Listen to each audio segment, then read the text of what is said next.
Have you ever felt like your entire world was built on a lie? You trust someone, you give them your heart, only to have the floor ripped out from under you. The story you're about to hear is about a woman named Hannah. She thought she was finally putting the broken pieces of her life back together. She met a man who seemed perfect, but their entire relationship started with the deception. She was willing to play along, but the game became terrifyingly real. What she discovered behind his apartment door one rainy Tuesday evening was more shocking than any lie he had ever told. Get ready for a story of devastating heartbreak, unexpected hope, and a twist that will leave you breathless. Hannah's life had always been a quiet battle against expectations. Growing up in a small Ohio town, her happiest memories were coated in flour and the sweet scent of her Grandma Rose's buttermilk pancakes. But her mother, Susan, a pragmatic school principal, saw no future in cooking. She pushed Hannah towards a respectable degree in psychology. In college, Hannah's comfort cooking led to a constant struggle with her weight, a quiet shame she carried with her. Her first real heartbreak came from Kyle, a charismatic personal trainer who preyed on her insecurities, only to cheat on her with Jessica, the woman who had sold her a bogus weight loss miracle. The experience left her shattered, convinced that she was unlovable. It was her aunt, Carol, a sharp-witted OBGYN, who pushed her to try again, to prove to herself that love wasn't a fairy tale reserved for other people. Hesitantly, Hannah downloaded a dating app, a decision that would unknowingly set her on a collision course with a man named Leo, and a lie that would redefine her entire existence. The rain fell in relentless grey sheets, mirroring the storm in Hannah's heart. She clutched the bag of groceries, the paper growing damp and soft in her hands. Tonight was supposed to be special, a celebration of Leo's progress, of their quiet, unspoken thing. She had her own key now, a small piece of metal that felt heavier than it should. As she turned it in the lock, a sound from inside made her pause. A woman's light, carefree laughter. It wasn't his mother's. It wasn't the TV. A cold dread, heavy and metallic, settled in her stomach. She pushed the door open, and there she was, a stunning blonde, wrapped in nothing but one of Leo's large white towels, her hair damp as if she'd just stepped from his shower.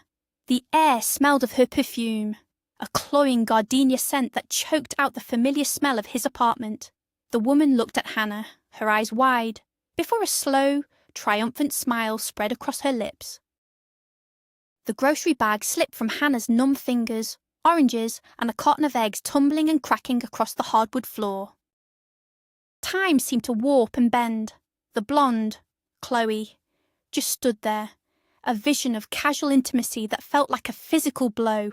"Oh, hi," she said, her voice a syrupy drawl. "You must be the helper." The word hung in the air, dripping with condescension. Helper, friend, fool. Hannah's mind couldn't form a response. All she could see was the towel, the damp hair, the smug confidence. This was the woman from the stories, the one who had broken him, betrayed him, and left him. And now she was here, wearing his towel, in his space, the space that had started to feel like hers too. Leo was nowhere to be seen.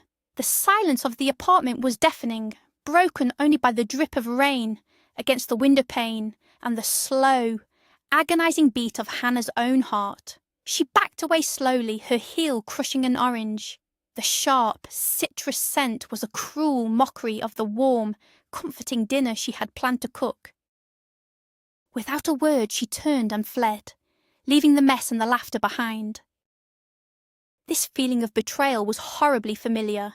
It threw her back 6 months, to another man, another lie. Kyle, her personal trainer at Ascend Fitness. He had been all bright teeth and easy compliments, telling her she was beautiful while pointing out every single flaw. She had believed him.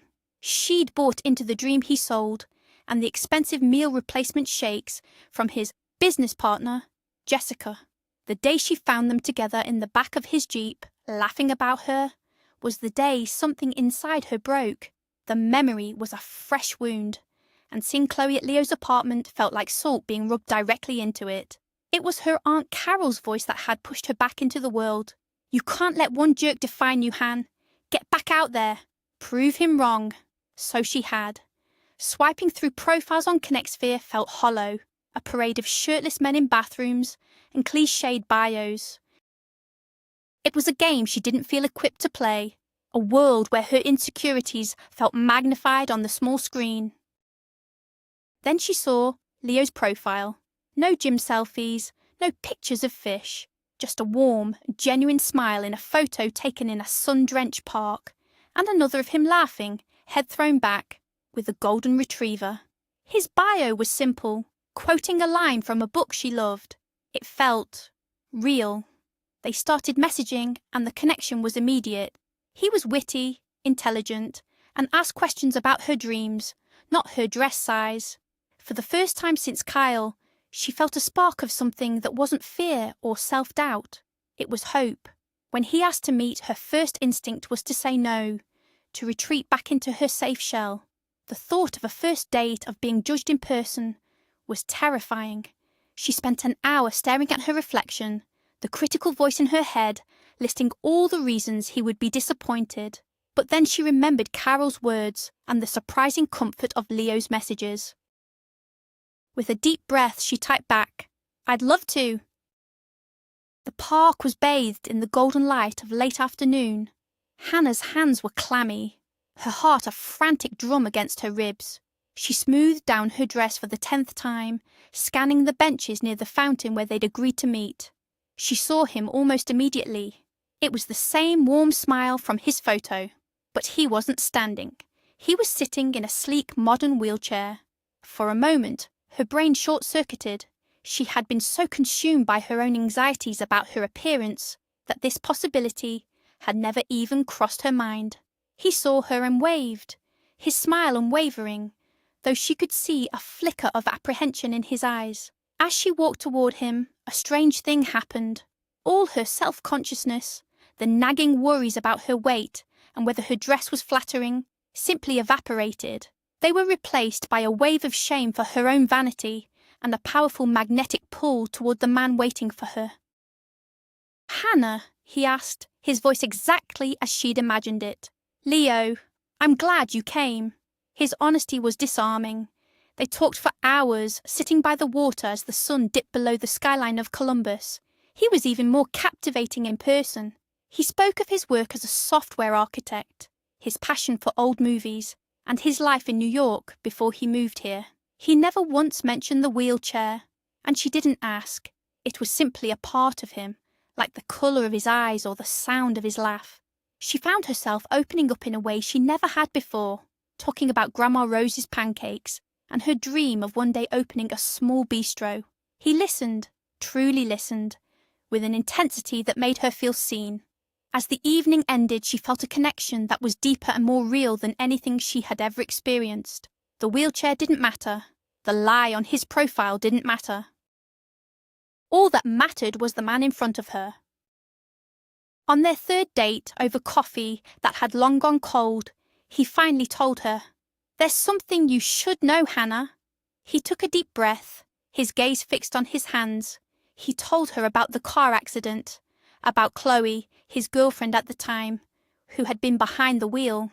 How she, terrified of a DUI charge, had dragged his unconscious body into the driver's seat before the first responders arrived. He had woken up in a hospital to a new reality and a lie that had been cemented into a police report. He had been so in love, so broken, that he'd gone along with it, telling everyone, including his parents, that he was the one driving. She panicked, he said, his voice quiet. "I couldn't ruin her life." The words hung in the air, a testament to a loyalty Hannah couldn't comprehend. He had protected the person who had shattered his world.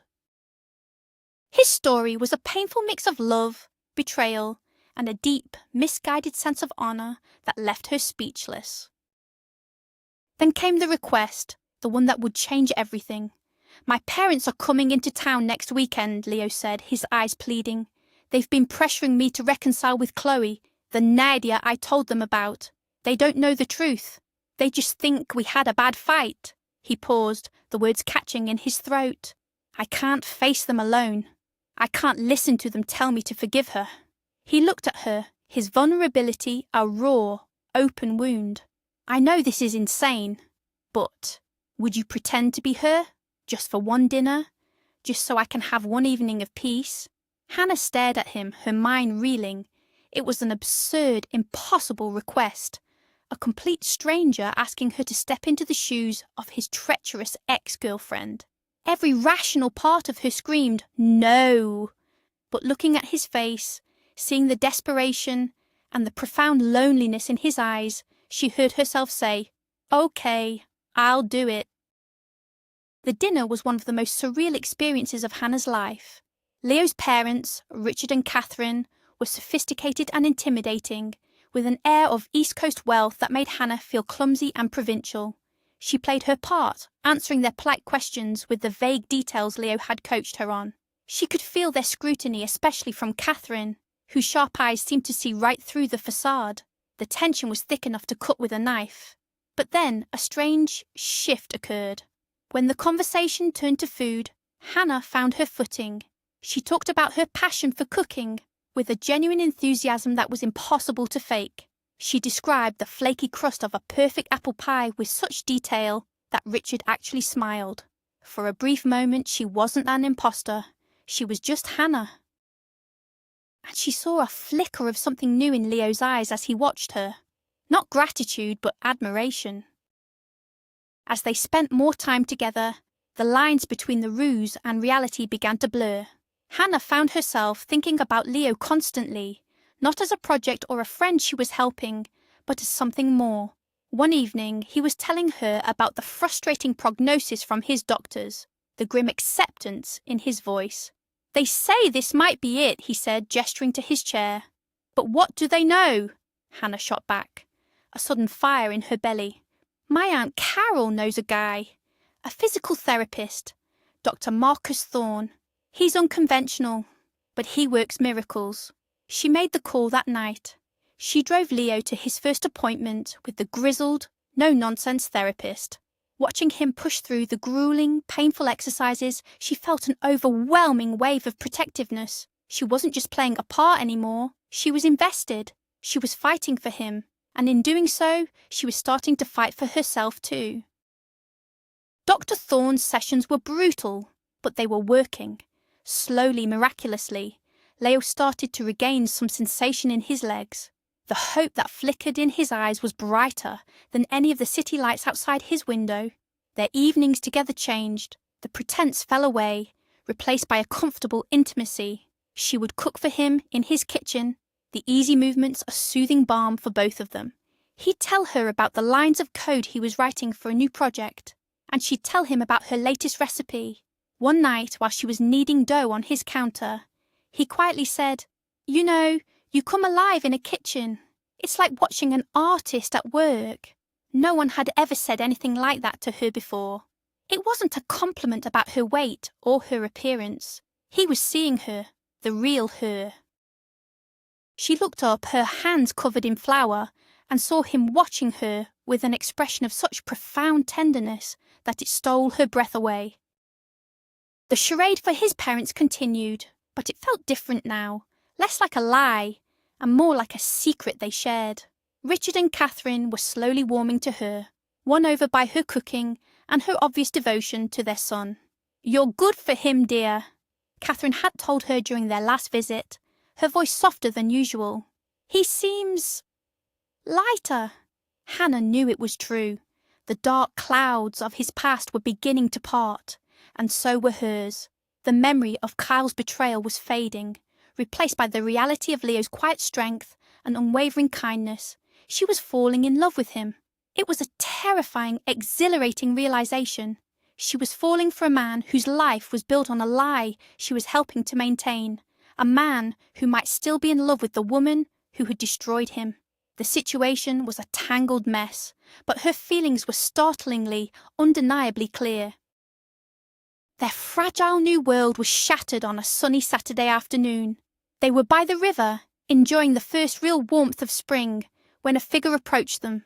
It was Chloe. She looked frantic, her perfect makeup smudged by tears. "Leo, I need to talk to you," she said. ignoring Hannah completely. The police. They're reopening the investigation. My name came up. Someone must have talked. Her voice was a desperate whisper. You have to stick to the story. Please, Leo. You promised you would protect me. You can't let them ruin my life over one stupid mistake. She reached for his hand, her eyes wide and pleading. Hannah's stomach twisted into a knot. This was it, the moment of truth. She watched Leo, her heart pounding, waiting to see if he would choose the past over the present, the lie over the fledgling truth they had started to build together. Leo looked at Chloe's hand on his arm, then looked at her face, his expression unreadable. He was silent for a long moment. Then he gently pulled his arm away. No, Chloe, he said, his voice calm but firm. I'm done lying. For you and for myself. He turned his head and his eyes found Hannah's. In that one look she saw everything. The apology, the regret, and a clear, unwavering certainty. What happened was not a stupid mistake. It was a choice, and I've been paying for it ever since. I'm going to tell them the truth. Chloe stared at him, her mouth agape. You would do that to me? She whispered, her voice filled with disbelief. I did it to myself, Chloe, he replied softly, by letting you convince me to lie in the first place. He turned his chair toward Hannah, leaving his ex-girlfriend standing alone on the riverbank. In that moment, Hannah knew she wasn't just in love with him. She trusted him completely. That night, the air in his apartment was different. The unspoken tension was gone, replaced by a quiet, profound sense of release. They didn't talk about Chloe or the police. They didn't need to. He had made his choice. Later, as they sat on his couch watching an old black and white movie, he reached for her hand. His touch was electric, sending a jolt of warmth through her. He turned to her, his eyes searching hers. Hannah, he whispered, his voice thick with emotion. All this time. It's always been you. He leaned in, and the kiss was everything they hadn't been able to say. It was gentle and searching, a question and an answer all at once. It was a kiss that tasted of relief, of hope, and of a love that had somehow grown in the most complicated of circumstances. For the first time, nothing was pretend. It was just them, two broken people who had somehow found a way to start healing each other. The weeks that followed were a blur of happiness. His physical therapy intensified, and with Hannah cheering him on, he took his first shaky steps with the aid of parallel bars. Their love was a quiet, solid thing, built not on grand gestures, but on shared laughter in the kitchen, on late-night talks, and on the simple comfort of holding hands. The future, which had once seemed so terrifying, now felt full of possibility. And then came that rainy Tuesday, the day she'd planned their special dinner, the day she'd walked in and seen Chloe, wrapped in that white towel. The image was burned into her mind. The lie she had been so quick to believe was that it meant nothing, that Leo had chosen her. But the reality of that towel, of that smug smile, screamed otherwise. The trust she had so carefully built crumbled into dust. He hadn't changed. He was still protecting Chloe, still letting her into his life, his home, his shower. And Hannah had been a fool to believe otherwise. Hannah ran until her lungs burned, the cold rain soaking through her clothes. She didn't go back to her small apartment. She went to the one place she knew she would be safe. Aunt Carol's. She collapsed into her aunt's arms, the story tumbling out between hiccuping sobs. Carol listened, her expression growing harder with each word.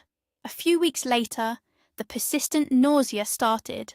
At first, Hannah dismissed it as stress, but then came the morning sickness, undeniable and relentless. A cold, terrifying certainty washed over her. She bought a pregnancy test from the 24-hour pharmacy, her hands shaking so badly she could barely open the box. The 2 pink lines that appeared almost instantly felt like a death sentence. A baby, Leo's baby, a permanent link to the man who had shattered her heart.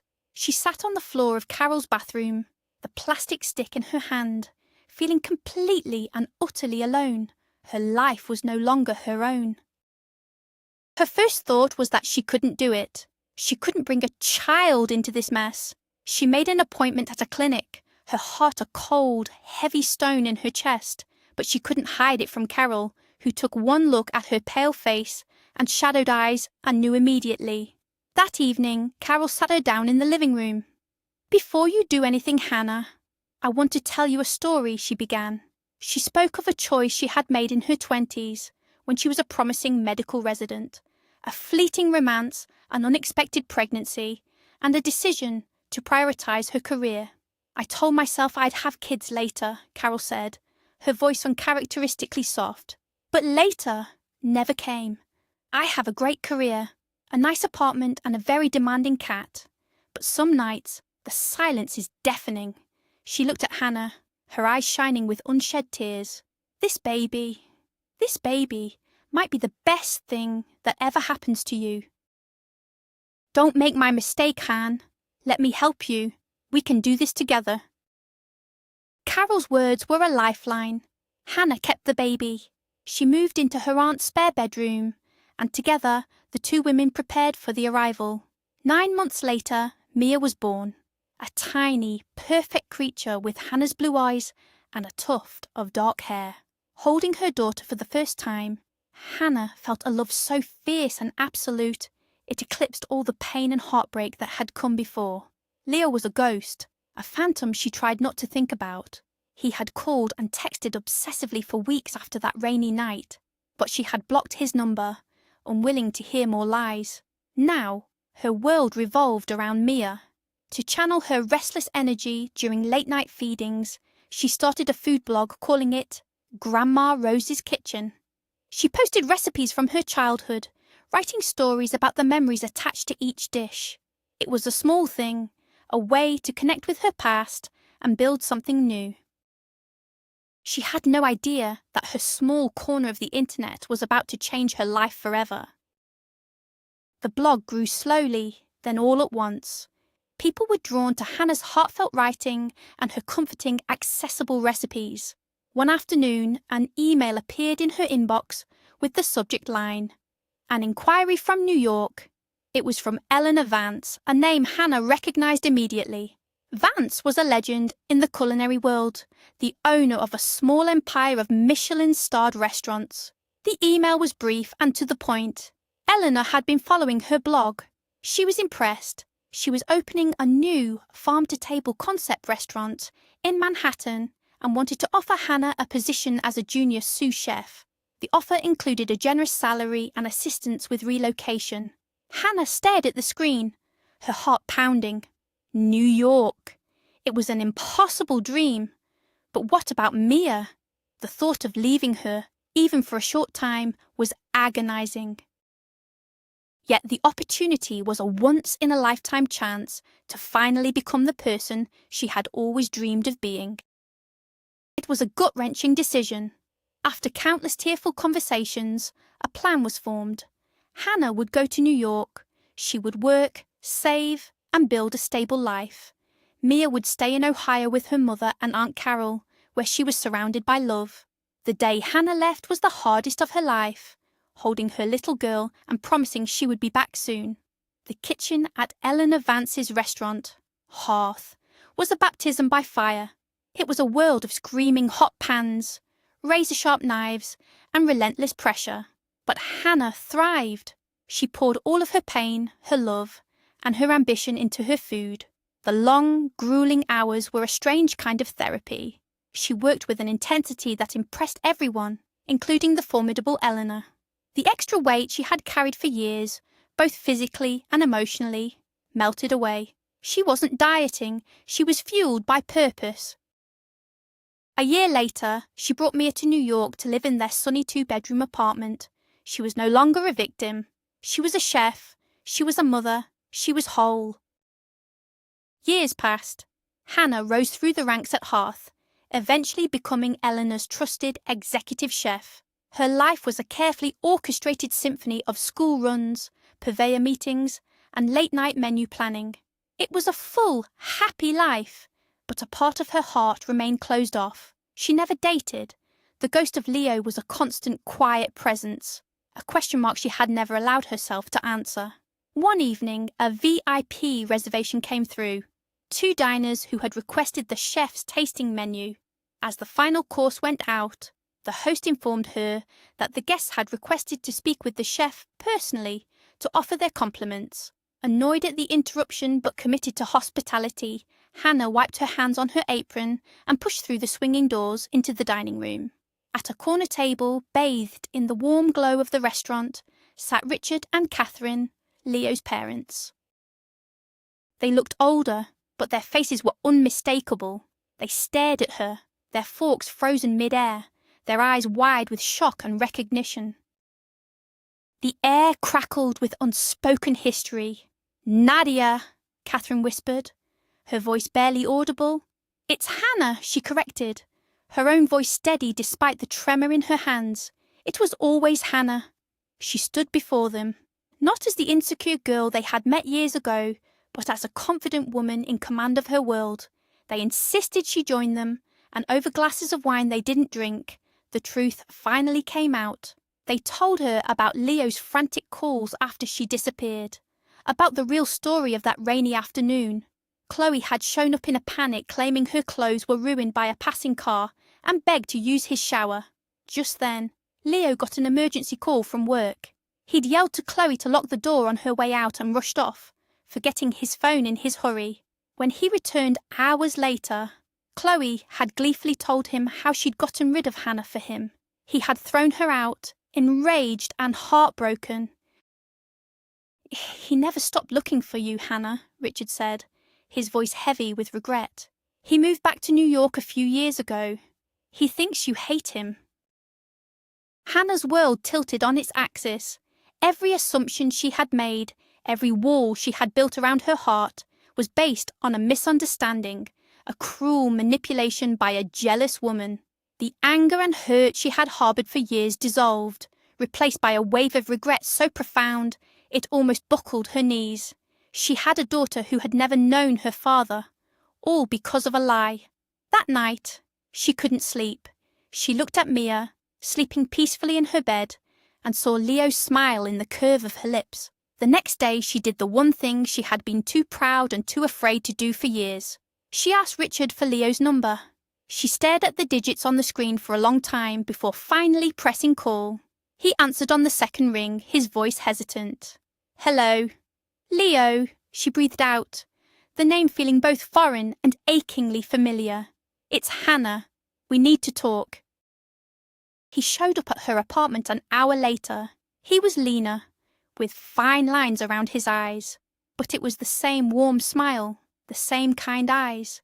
And he was standing, no cane, no limp, just him, whole and steady on his own 2 feet. They stood in her doorway, the silence thick with years of unspoken words. "You're walking," she whispered, a tear tracing a path down her cheek. "You made me want to," he said simply. The story tumbled out of him, mirroring what his parents had told her. His regret, his desperate search, his belief that he had lost her forever. And then a small voice from the living room called out, "Mommy! Who is it?" Mia appeared in the hallway, clutching a stuffed bear, her blue eyes wide with curiosity. Leo's gaze fell on her, and his breath hitched. He looked from Mia's face to Hannah's, the dawning realization on his face, a mix of shock, wonder, and unbearable joy. "Hannah," he whispered, his eyes filling with tears. "Is she—" Hannah could only nod, a sob catching in her throat. "Her name is Mia. She's your daughter." That moment was a new beginning. Leo knelt, his eyes level with Mia's, and introduced himself. There were no fireworks, just a quiet, cautious curiosity from a little girl, and an overwhelming, gentle love from a man meeting his daughter for the first time. The missing pieces of their lives began to click into place. Leo became a constant presence, taking Mia to the park, helping her with her homework, and looking at Hannah with a love that had never faded. It wasn't a whirlwind romance. It was a slow, deliberate rebuilding of trust, a rediscovery of the bond that had been so cruelly broken. They were no longer the damaged people who had met on a dating app. They were survivors, parents, partners. One evening, as Mia slept soundly in her room, Leo took Hannah's hand. "I wasted too many years without you," he said. "I don't want to waste another second. Marry me, Hannah." And this time, there were no lies, no secrets. Just a simple, heartfelt yes. A few years into their marriage, a letter arrived. Eleanor Vance had passed away after a quiet battle with cancer. In her will, she had left her entire restaurant group, not to a distant relative, but to Hannah. "You have the heart of a chef and the soul of a leader," the letter read. "Carry it on." The responsibility was immense, but Hannah was ready. With Leo by her side, she took the helm, transforming the business with the same passion and integrity she put into every dish. On their anniversary, Leo surprised her. He had bought the old, dilapidated farmhouse in Ohio where Grandma Rose had once flipped pancakes. It was a ruin, but to Hannah, it was a palace of memories. They stood on the overgrown lawn, with Mia running through the tall grass, and her mother and Aunt Carol looking on with tears in their eyes. The gnarled old birch tree her grandfather had planted still stood, its leaves shimmering like gold coins in the autumn sun. It was a full-circle moment, connecting the past she had run from with the beautiful future she had built. Under the sprawling branches of the old birch tree, they spread out a blanket.